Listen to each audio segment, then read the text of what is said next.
A todas y a todos.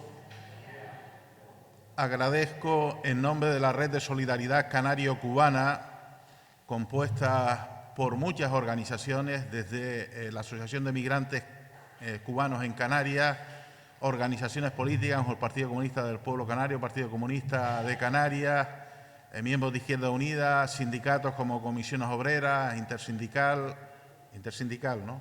SOC, Sindicato Obrero Canario, etcétera, que desde hace más de un mes tenían programada esta actividad. Menciono esto porque alguien, no sé quién, ha convocado un acto, evidentemente, que para nosotros es tremendamente sensible por la realidad del pueblo palestino hoy en día.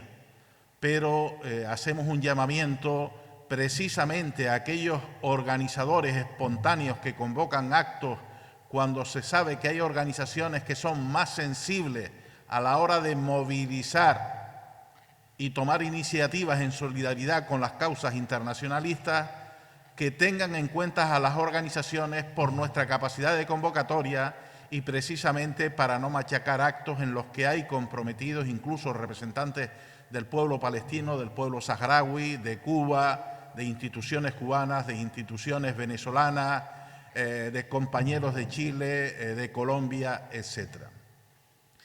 Antes de iniciar el acto, voy a hacer una petición en nombre de la Red de Solidaridad Canario-Cubana de un minuto de silencio, que no nos callará la boca, por las víctimas del sionismo criminal, por la invasión de Palestina, por el exterminio que están haciendo de la población palestina indiscriminada.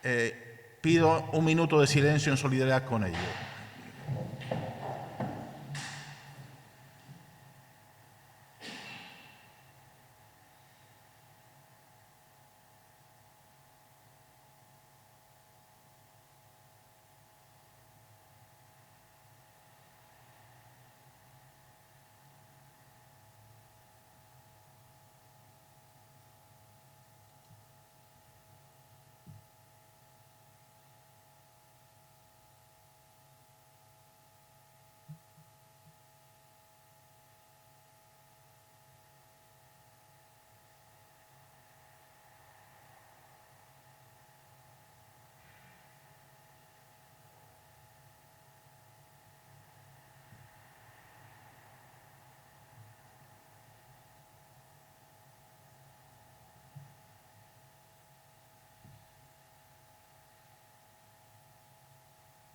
Muchas gracias.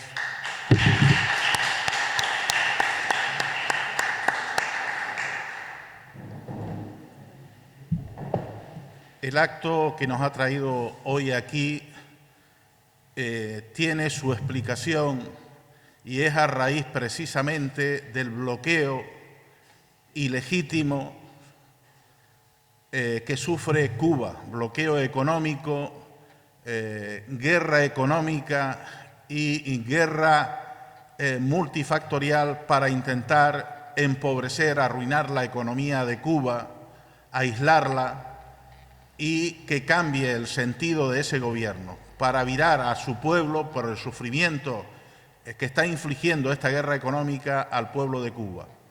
Y tiene el sentido de hacerlo la semana previa a tratarse en la sesión de la ONU, que ya son 30 sesiones desde el año 92, se viene votando resoluciones casi de manera unánime. La última resolución en contra del bloqueo de Cuba fueron 182 votos en contra del bloqueo, si no recuerdo mal, 182. Solo 2 votos para continuar con el bloqueo, curiosamente de Estados Unidos y de Israel, y 2 abstenciones. Entonces, el sentido que tiene es que Cuba resiste gracias a la solidaridad internacional, y esa solidaridad se tiene que dar haciendo visible, previo al tratamiento en las Naciones Unidas de esta resolución, que seguro que va a arrasar otra vez con el voto en contra, lógico, de Estados Unidos y de Israel, los estados terroristas del mundo que promueven el terrorismo, seguro que va a ser aprobada. Entonces, yo quiero plantear en este caso el descrédito de las Naciones Unidas ante la comunidad internacional, porque predominan sanciones unilaterales, ilegales, no reconocidas por el derecho internacional, no reconocidas por la ONU, se aplican. Sin embargo, resoluciones de la ONU, hay mucha retórica e hipocresía, sobre todo de Estados Unidos y de la Unión Europea, pero no se llevan a cabo esas resoluciones, y no solamente no se llevan a cabo, sino son incapaces de acordar, por ejemplo, la condena, una simple condena del terrorismo de Estado promovido por el sionismo en Israel, de los crímenes que están sucediendo hoy en Palestina, y utilizan como excusa un acto terrorista de Hamás, organización terrorista promovida por el Estado sionista, precisamente para combatir el laicismo que promovía Yasser Arafat, de un Estado laico que financió hasta 60 mezquitas. Hoy se las ha vuelto en contra, o al contrario, lo están utilizando para desestabilizar todo Oriente Medio. Por eso denunciamos el descrédito de las Naciones Unidas. No nos sirven estas Naciones Unidas donde un Estado garantiza la impunidad de los asesinos o de los estados criminales, donde es imposible declarar crímenes de lesa humanidad o crímenes de guerra contra el Estado sionista, porque hay un Estado que tiene derecho de veto, o varios Estados, pero en este caso que se utiliza siempre Estados Unidos, para garantizar la impunidad no solamente de Netanyahu, sino de los crímenes del Estado sionista. Esto vale igual para el pueblo saharaui. Hay resoluciones desde hace muchos años sobre el derecho de autodeterminación del pueblo saharaui, pero no se lleva a cabo, insisto, por el tema del veto y la hipocresía del mundo democrático, entre comillas, en el que se basa Estados Unidos y la Unión Europea. Este tipo de Naciones Unidas no nos sirve cuando hay un Estado que establece normas contra el derecho humanitario o normas en contra de las decisiones de las Naciones Unidas, y éstas se aplican asfixiando y haciendo sufrir a los pueblos, mientras que las decisiones de las Naciones Unidas son incapaces de aplicarse, repito, cuando se trata de garantizar la soberanía de los pueblos y el derecho humanitario de uno. Aparte de la hipocresía de este tipo de sanciones, porque se utiliza una doble vara de medir. Lo que vale para un país no vale para otro porque es amigo. Y este tipo de sanciones, insisto, también repercuten, o sea, no solamente es Cuba. Por eso este encuentro internacionalista, entre otras cosas, porque Cuba ha demostrado al mundo ser el país más solidario a pesar de su precariedad. No quiero redundar en hechos, para facilitar la agilidad de la reunión, en hechos de solidaridad internacional, pero el pueblo saharaui, el pueblo cubano, el pueblo colombiano, el pueblo venezolano, el pueblo nicaragüense sometido a sanciones, sabe perfectamente de la solidaridad que de Cuba. Sudáfrica, la extinción del apartheid, sabe de la solidaridad internacionalista de Cuba. Y aunque esa guerra económica de la que hablaba antes está haciendo mucho daño al pueblo cubano, porque se trata de asfixiar la economía del pueblo cubano, de evitar los ingresos, porque necesita el dólar para cubrir con las mínimas necesidades del pueblo cubano y colapsar al gobierno cubano, pues resulta que ese tipo de sanciones están en parte siendo derrotadas gracias a la solidaridad internacional. Por eso esa pancarta, la solidaridad continúa en contra del bloqueo, y aunque sabemos que hay problemas internos, como en todo país, que tienen que resolverlo los propios cubanos, pero sin injerencia, sin sanciones extraterritoriales y, insisto, con el respaldo con el respaldo de las Naciones Unidas, pero de otro tipo de Naciones Unidas que haga ejecutivas sus resoluciones. Doy por más que explicado el motivo de este encuentro de solidaridad con Cuba, de solidaridad internacionalista, y el resto de ponentes también abundarán en los motivos que hay para esta solidaridad. ¡Viva Cuba libre! ¡Viva Palestina libre! ¡Viva el Sáhara libre!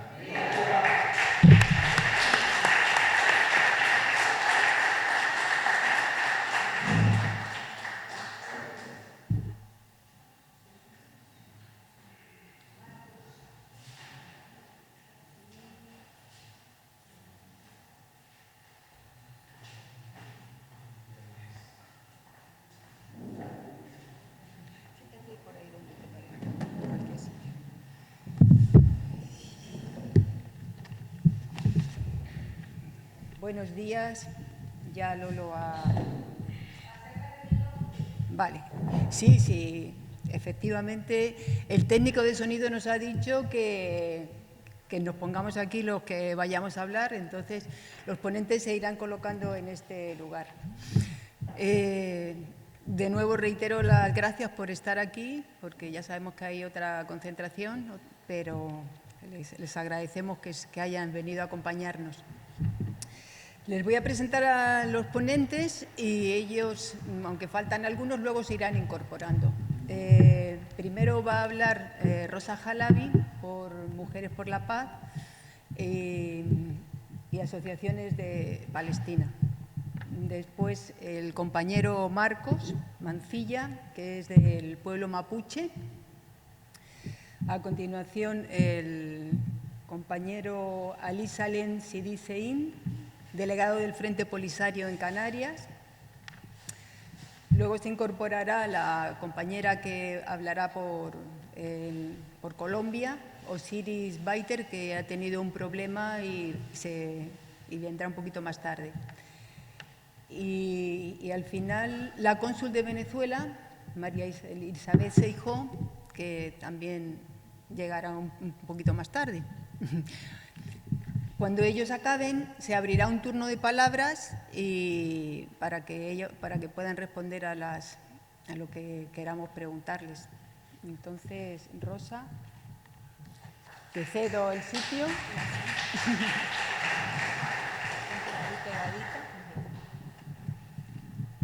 Bueno, muchísimas gracias por darnos la oportunidad. Yo creo que todos agradecemos siempre las muestras de solidaridad y con las personas que conocemos y que han organizado esto, siempre hemos tenido la seguridad de esa solidaridad continua. Hoy me toca estar aquí representando a Palestina, lo que queda de ella, y si esta jornada tiene que encuadrarse dentro de lo que ocurre principalmente con Cuba, pero no solamente con Cuba, sino con otros muchos lugares, yo creo que es imprescindible enmarcarlo dentro de dos cuestiones principales, en dos paisajes. Uno es el paisaje del funcionamiento de la violencia y aquel que ejerce la violencia porque se cree con razones suficientes y desde un lugar de superioridad imponer a otros grupos lo que quiere conseguir, utiliza estrategias. La estrategia que ahora estamos viendo sin ningún pudor y mientras la explican con una cara sonriente, la estrategia de la deshumanización de quien está enfrente. No hay ningún pudor en referirse al que se considera enemigo, deshumanizado y animalizado. Esto ocurre en todas partes. Y la estrategia de la violencia nos hace entrar en una espiral continua de la que es muy difícil salir. En esa espiral de la violencia se criminaliza a la víctima, porque de esta manera, públicamente, se puede justificar que merece el castigo que se le está imponiendo. El bloqueo al que se somete a Cuba, pues sirve para hablar de todo aquello que no me gusta, de lo que quiero borrar, de lo que quiero eliminar, y si puedo, arrasar con ello, arrasar moralmente, en los discursos y físicamente también. Y es lo que ocurre ahora mismo con Palestina. Este discurso de la violencia en el que se deshumaniza al enemigo y se cree uno superior y con derecho a hacer lo que quiera hacer, No es algo nuevo, siempre ha funcionado así, y concretamente, me centro en el caso de Palestina, corresponde al proyecto, me voy un poco atrás, mi defecto profesional lo manifiesto aquí, me voy al plan europeo de colonización y estrategia colonizadora del siglo XIX. Lo que comenzó a ocurrir en Palestina hace 75 años y más atrás, desde final del XIX, correspondía a ese plan en el que la población europea, los gobiernos de Europa principalmente, no toda la población, los gobiernos, los representantes, se pensaron con derecho a repartirse un territorio donde la población valía menos. Y hablamos de razas superiores y hablamos de razas inferiores, cosa que se mantiene. Esa estrategia colonial del 19 se repite en Palestina en la actualidad con todos sus componentes.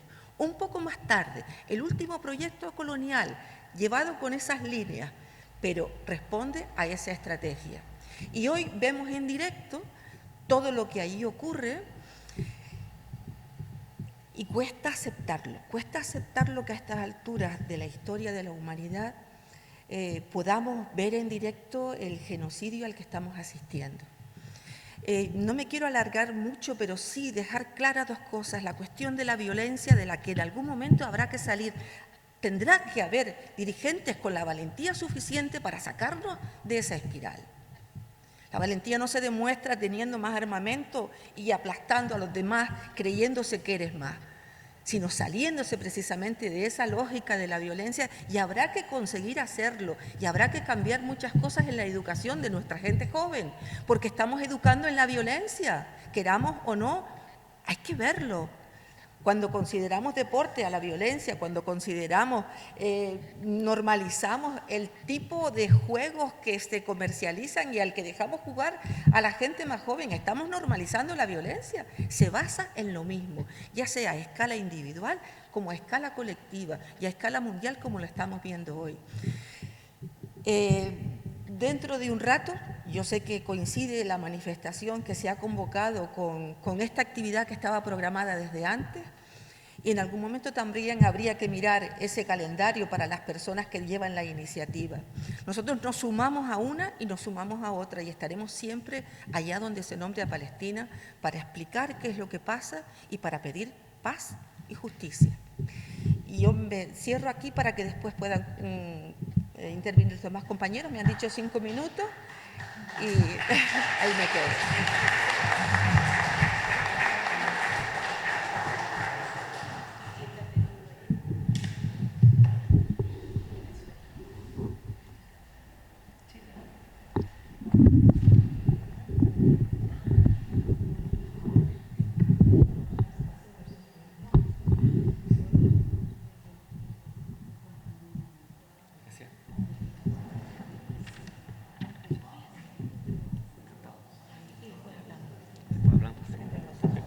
Tenemos todo el día para hablar.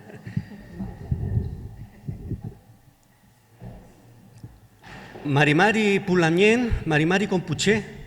Buenos días, hermanos, hermanas, buenos días a todos. Primero que nada quisiera agradecer a la Red Solidaria con Cuba, pues haber contado con algún representante de la comunidad chilena mapuche, que es muy de agradecer que tanto el conflicto del Estado israelí sionista, y podemos ya nombrarlo las cosas como son, Estado neonazi, ¿no?, de Israel, con el pueblo palestino, el conflicto del gobierno soberano de Cuba con Estados Unidos, el conflicto del Estado de Chile con el mapuche, que yo creo que son cosas que a través de la historia pues se van repitiendo siempre. Y bueno, pues dicho esto, he preparado un pequeño texto porque han dicho no te pases de los 5 minutos, entonces yo quiero leerlo y yo creo que calza un poco el tiempo. Bueno, el pueblo mapuche, quisiera poner un poco de contexto. El pueblo mapuche abarca los territorios de la zona central, de lo que viene siendo Santiago de Chile, hasta el límite norte de la Patagonia, extendiéndose a través de la cordillera en el sudeste argentino. El pueblo mapuche nunca fue un pueblo con un gobierno centralizado. Su división política eran y son los LOF.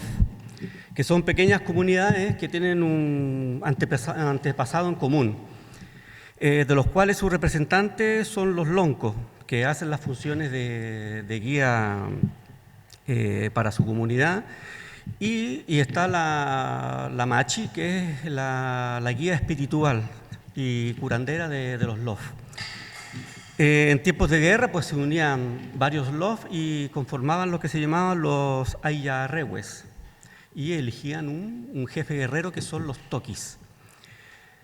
El pueblo mapuche pues comparte historia con demás pueblos originarios, sean del continente que sean y de la época que sea, quedando de manifiesto tosudamente el mismo método a través de la historia: la dominación por parte de otro pueblo militar o económicamente más poderoso, en los cuales este pueblo mapuche pues ha sufrido saqueos, genocidios, violaciones y vejaciones.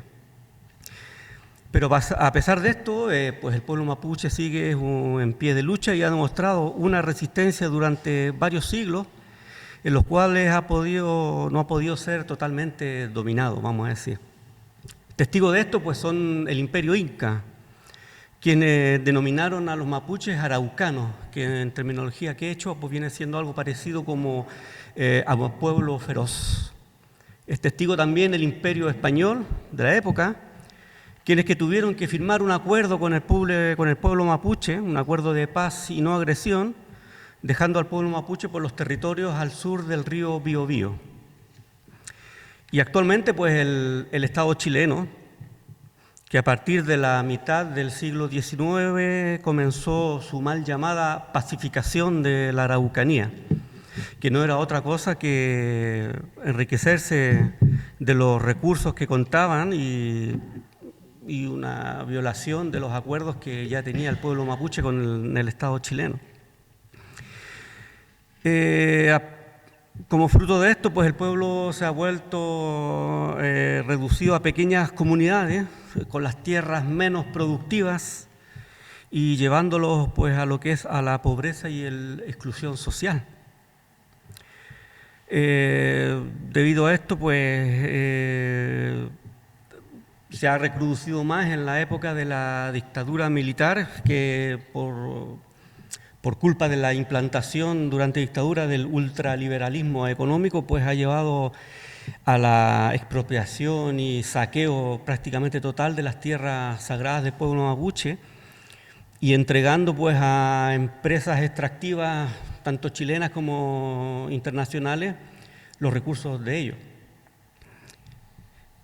Con el estallido social que fue en octubre del 2019, esta problemática, este conflicto se haría más visible, porque convergió junto con otras reivindicaciones chilenas del momento y que el pueblo pues las hizo suyas.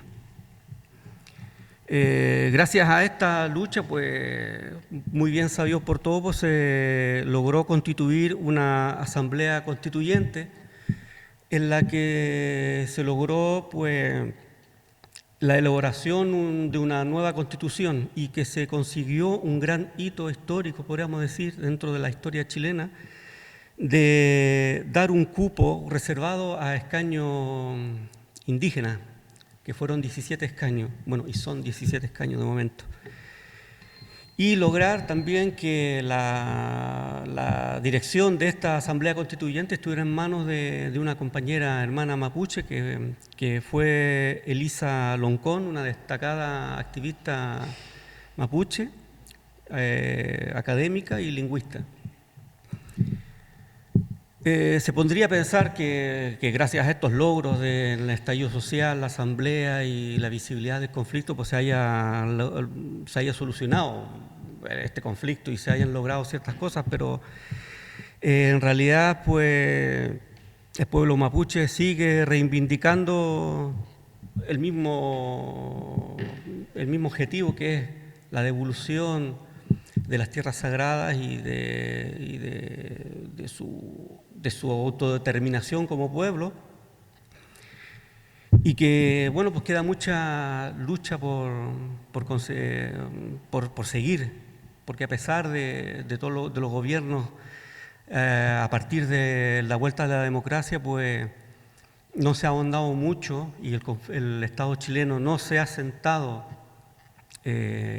a la par con el pueblo mapuche para resolver este conflicto.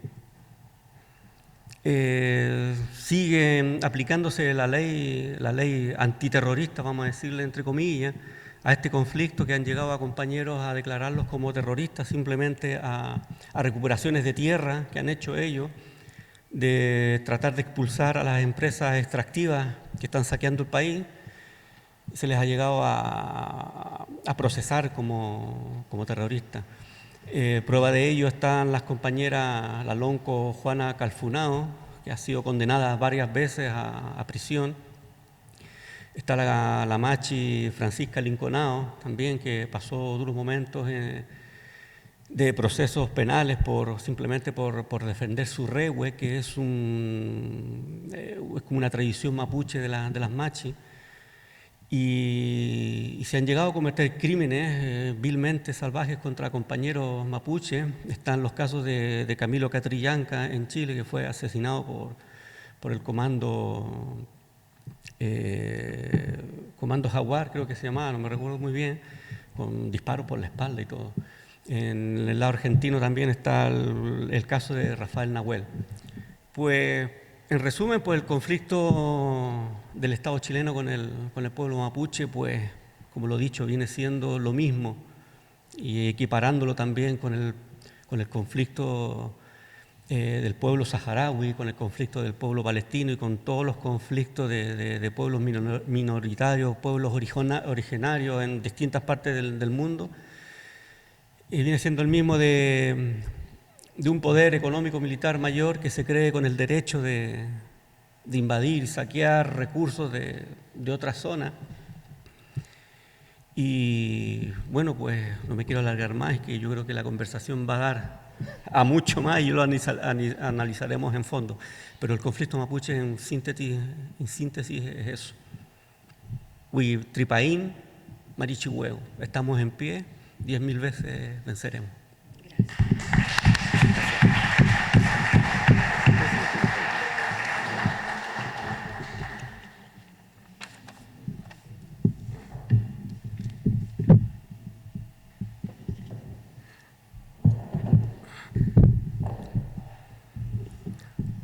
Buenos días a todas y a todos.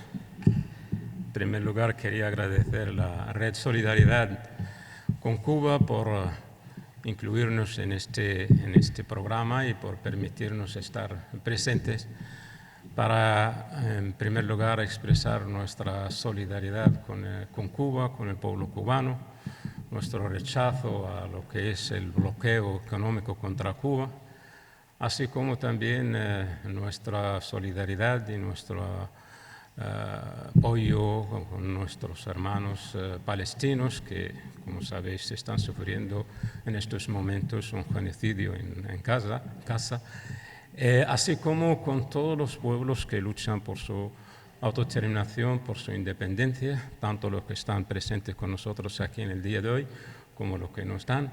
Pero nuestra solidaridad y nuestro apoyo a Cuba, que siempre nos ha caracterizado una relación profunda entre Cuba, entre la República de Cuba y la República Saharaui, entre el pueblo cubano y el pueblo saharaui, nuestras dos revoluciones de hace muchos años.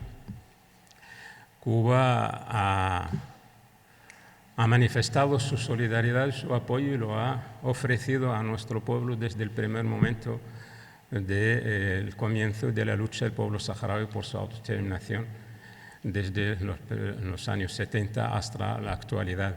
Nos ha apoyado en muchos sectores, en la educación, en la enseñanza, en la salud, y nos acompaña y sigue acompañando hasta el día de hoy. Hasta el momento tenemos una brigada de médicos cubanos en los campamentos de refugiados saharauis desde 1976. Tenemos una brigada de profesores cubanos que nos están acompañando también, además de realmente nuestros estudiantes, que miles de saharauis han estudiado en Cuba. Yo fui uno de ellos que hemos tenido esa posibilidad y esa oportunidad de formarnos en Cuba. Y Por eso no podemos sino expresar nuestra gratitud, nuestro apoyo y nuestra solidaridad con Cuba en todos los aspectos, y sobre todo en el tema de hoy que nos reúne, que es el tema del bloqueo contra Cuba. Ese bloqueo inhumano, es un bloqueo injustificado que lleva a Estados Unidos contra Cuba durante muchos años. El pueblo palestino también es un pueblo que está luchando por su autodeterminación, por su independencia, por sus derechos, al igual que el pueblo saharaui. Y todos los pueblos que nos acompañan. Los pueblos latinoamericanos que nos acompañan también hoy, la República Saharaui y la Revolución Saharaui, tenemos relaciones muy importantes con toda América Latina y el Caribe. Todos los países de Latinoamérica y el Caribe reconocen al Estado saharaui independiente, a excepción de tres del Cono Sur, Chile, Brasil y Argentina. Espero que Chile en algún momento también su gobierno reconozca a la República Saharaui. El resto de los países latinoamericanos y caribeños se reconocen al Estado saharaui. Tenemos embajadas en muchos de ellos. Embajada en Cuba, claro, desde los primeros momentos, en Venezuela, en Ecuador, en Colombia, en México, en Nicaragua, en Panamá, y tenemos esas relaciones profundas que nos une con Latinoamérica a través de que nos une el idioma español. Nosotros en el Sáhara tenemos como segundo idioma el español, por haber sido colonia española. Nos une ese historial común también de colonización y esa cultura española. Por eso las relaciones son muy profundas. El pueblo saharaui, como sabéis, lleva también medio siglo luchando por su autodeterminación e independencia. El Sáhara fue colonia española hasta el año 75, que en 14 de noviembre de 1975 se firmaron los acuerdos tripartitos de Madrid, en los que el gobierno de Arias Navarro en el momento en España y el Marruecos en su época de Hassan II, rey, y de presidente Mokhtar el-Daddah en Mauritania repartieron el Sáhara Occidental. España se retiró, Marruecos ocupó la parte norte, Mauritania la parte sur, y el pueblo saharaui, que se encontraba luchando contra un colonialismo, ahora tiene que luchar contra dos países que ocupan su territorio y le reparten. Y a raíz de esos acuerdos, de esa invasión y de esa ocupación, nuestro pueblo se quedó dividido en dos partes. Una parte que se trasladó al territorio de la hermana Argelia, donde nos acogió y nos dio cobijo a nuestros refugiados saharauis, que llevan ahí 48 años viviendo en esas condiciones. Y la otra parte del pueblo se quedó bajo la ocupación de Marruecos, sufriendo todo tipo de violaciones de derechos humanos, de expolio de nuestros recursos naturales, en los que participa, desgraciadamente, también los países que se dicen democráticos, como se ha dicho aquí antes, la Unión Europea, que firma acuerdos de explotación de la pesca y de los recursos naturales saharauis, acuerdos ilegales en los que el pueblo saharaui no da su consentimiento, no participa y no recibe ningún beneficio de la explotación ilegal y ese robo de nuestros recursos naturales. A nivel de las Naciones Unidas, el tema, como se ha adelantado aquí también, hay infinidad de resoluciones desde 1963. El tema saharaui sigue vigente en la agenda de las Naciones Unidas, en la Asamblea General, en el Consejo de Seguridad y en el Comité de Descolonización. Todos los años hay resoluciones que reconocen al pueblo saharaui su derecho a la autodeterminación e independencia. Pero, desgraciadamente, esa pasividad de las Naciones Unidas de presionar a Marruecos para que acepte y para que acate las resoluciones de Naciones Unidas que reconocen al Estado saharaui y al pueblo saharaui su derecho a la autodeterminación. Hay un enviado especial de Naciones Unidas para el Sáhara, hay una misión de Naciones Unidas que lleva más de 30 años, que ha venido para celebrar un referéndum de autodeterminación en 6 meses y ahora estamos a más de 30 años que no se va a poder celebrarse debido a esa negativa del ocupante marroquí y también de esa pasividad de las Naciones Unidas y sobre todo de su Consejo de Seguridad de aplicar las resoluciones de Naciones Unidas. En el Consejo de Seguridad está siempre presente el veto de Francia contra cualquier resolución, cualquier medida, y entre ellos, por ejemplo, para garantizar y para vigilar la violación de los derechos humanos en el territorio del Sáhara Occidental. Esa misión de Naciones Unidas en el Sáhara Occidental, conocida con el nombre de MINURSO, es la única en el mundo que no tiene dentro de su mandato informar, vigilar sobre el tema de derechos humanos. Y si una misión de Naciones Unidas que ha venido a celebrar un referéndum en un territorio no puede vigilar los derechos humanos, entonces, ¿qué es lo que se puede esperar de ello? Pero a pesar de eso, todos los años hay resoluciones que apoyan la autodeterminación del pueblo saharaui. La última fue hace una semana a nivel de la Cuarta Comisión de las Naciones Unidas de Descolonización, donde también han estado muchos representantes de muchos pueblos, de muchos países que han venido a defender la causa saharaui, de muchos países latinoamericanos, de aquí, de España y sobre todo una gran delegación de aquí de Canarias. La República Saharaui es un Estado independiente, tenemos soberanía sobre parte de nuestro territorio, otra parte sigue bajo la ocupación de Marruecos. La República Saharaui es una república miembro de la Organización de la Unidad Africana, de los constituyentes, con plenos derechos.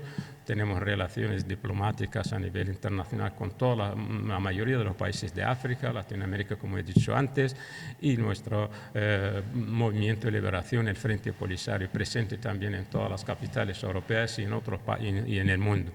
Así que, otra vez más, quería agradecer a todos los organizadores de este evento por invitarnos, por permitirnos estar presentes y también expresar nuestra solidaridad con Cuba, nuestra solidaridad con toda Palestina, con todos los países que están presentes con nosotros ahí y todos aquellos pueblos que luchan por su autodeterminación e independencia. Muchas gracias.